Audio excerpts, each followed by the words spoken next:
بسم اللہ الرحمن الرحیم۔ السلام علیکم ورحمۃ اللہ وبرکاتہ۔ الحمد للہ حمدا کثیرا طیبا مبارکا فیہ، والصلاة والسلام علی سید المرسلین محمد وآلہ وصحبہ اجمعین، اما بعد۔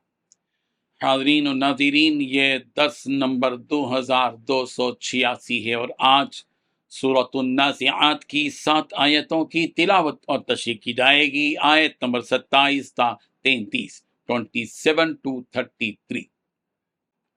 اعوذ باللہ من الشیطان الرجیم، بسم اللہ الرحمن الرحیم۔ أأنتم أشد خلقا أم السماء بناها رفع سمكها فسواها وأغطش ليلها وأخرج ضحاها والأرض بعد ذلك دحاها أخرج منها ماءها ومرعاها والجبال أرساها متاعا لكم ولأنعامكم صدق اللہ العظیم۔ لفظی ترجمہ یوں ہے، اَأَنتم کیا تم، اشد سختر ہو، خلقاً تخلیق، ام السماء یا آسمان، بناہا اس نے اسے بنایا، رفع اس نے بلند کی، سمکہا اس کی چھت، فسواہا پھر اسے ٹھیک ٹھاک کیا، واغطشا اور تاریک کیا، لیلہا اس کی رات کو، واخرجا اور ظاہر کیا، ضحاہا اس کے دن کو، والارض اور زمین کو، بعد ذالک اس کے بعد، دحاہا اس نے بچھایا، اخرجا منہا نکالا اس سے، ماہا اس کا پانی، ومرعاہا اس کا چارہ، والجبال اور پہاڑ، ارساہا اس نے گاڑ دیا اس کو، متان فائدے کے لیے ہے، لکم تمہارے، ولانعامکم اور تمہارے چوپایوں کے لیے۔ ترجمہ یوں ہے، انسانوں کیا تمہیں پیدا کرنا زیادہ مشکل ہے یا آسمان کو؟ اس کو اللہ نے بنایا ہے، اس کی بلندی اٹھائی ہوئی ہے، پھر اسے ٹھیک کیا ہے، اور اس کی رات کو اندھیری بنایا ہے، اور اس کے دن کو دھوپ باہر نکال دی ہے، اور زمین کو اس کے بعد بچھا دیا ہے، اس میں سے اس کا پانی اور اس کا چارہ نکالا ہے، اور پہاڑوں کو گاڑ دیا ہے تاکہ تمہیں اور تمہارے مویشیوں کو فائدہ پہنچائے۔ ان 7 آیتوں میں 5 باتیں بیان کی گئی ہیں۔ پہلی بات، کیا تمہیں پیدا کرنا زیادہ مشکل ہے یا آسمان کو جسے اللہ تعالیٰ نے بنایا ہے؟ دوسری بات، اس آسمان کو بلند کیا اور اسے ٹھیک کیا۔ تیسری بات، اس کی رات کو اندھیری بنایا اور اس کے دن کو دھوپ کو اس کے دن کی دھوپ کو باہر نکالا۔ چوتھی بات، اس کے بعد اس نے زمین کو بچھا دیا اور اس میں پانی اور چارہ نکالا۔ پانچویں بات، اس زمین میں پہاڑوں کو گاڑ دیا تاکہ تمہیں اور تمہارے مویشیوں کا فائدہ پہنچائے۔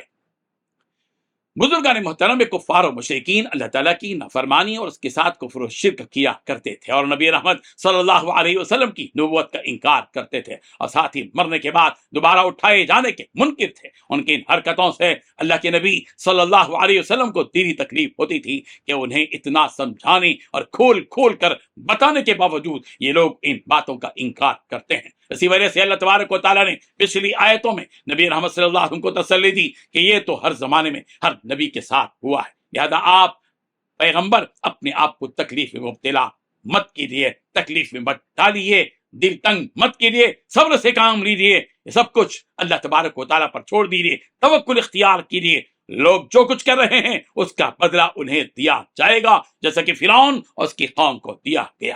فرمایا کہ وہ لوگوں جو مرنے کے بعد دوبارہ زندہ ہونے کا انکار کرتے ہو، کیا کبھی تم لوگوں نے ان آسمانوں اور زمین کی پیدائش پر غور کیا ہے کہ کس طرح اللہ تبارک و تعالیٰ نے ان مضبوط آسمانوں کو پیدا فرمایا کہ وہ بغیر کسی سہارے کے قائم ہے، کوئی ستون نہیں، اور کس طرح اس نے ان آسمانوں کو مختلف چیزوں کے ذریعے روشن کیا، یہ ستارے، یہ سیارے، یہ چاند، یہ آسمان۔ اب بتاؤ کہ ان آسمانوں کو پیدا کرنا زیادہ مشکل کام ہے یا تمہیں مرنے کے بعد دوبارہ زندہ کرنا؟ یقیناً ان آسمانوں کو پیدا کرنا تمہیں پیدا کرنے کے مقابلے میں زیادہ مشکل کام ہے۔ لخلق السماوات والارض اکبر من خلق الناس، کہ آسمان و زمین کا پیدا کرنا زیادہ بڑی بات ہے لوگوں کو پیدا کرنے کے مقابلے میں، لیکن اس کے باوجود بھی اللہ تعالیٰ نے انہیں چند دنوں میں پیدا فرما دیا اور انہیں ایسی بلندی عطا فرمائی کہ تم بآسانی اس تک پہنچ بھی نہیں سکتے، اور اتنے اونچے اور وسیع آسمانوں کو بنایا بھی بالکل درست اور ٹھیک ٹھاک کہ اس میں نہ کسی قسم کی کوئی کجی اور ٹیڑھا پن ہے، نہ ہی جھول ہے، نہ ہی نقص ہے، اور نہ ہی کوئی شگاف اور ٹیڑھا پن۔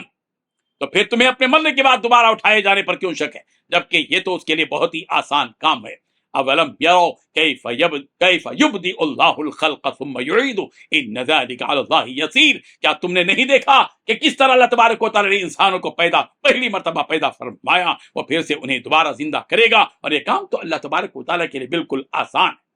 اللہ تعالیٰ اس آسمان کی دیگر صفات بیان کر رہے ہیں کہ اللہ تعالیٰ نے اس آسمان کو دن اور رات میں تقسیم کیا، اور پھر رات کو تاریکی میں اور ظلمت میں ڈالا، اور دن کو روشن اور چمکدار بنایا، اور پھر فرش کے طور پر اس نے زمین کو پیدا کیا۔ جس طرح اس نے آسمانوں کو مختلف چیزوں کے ذریعے سے زینت بخشی، اسی طرح اس زمین کو بھی مزین فرمایا کہ اس نے زمین سے پانی کی نہریں نکالی اور زمین کو سبزہ اور چارے سے بھر دیا، اور ساتھ ہی اس زمین پر اس نے پہاڑوں کو گاڑ دیا۔ یہ ساری سہولتیں اس نے اے انسانوں تمہارے لیے اور تمہارے مویشیوں اور جانوروں کے لیے، تاکہ تم اس سے نفع حاصل کرو۔ اللہ تبارک و تعالیٰ ان آیات پر ہم سب کو غور و فکر کرنے کی توفیق عطا فرمائے، آمین۔ وآخر دعوانا ان الحمد للہ رب العالمین۔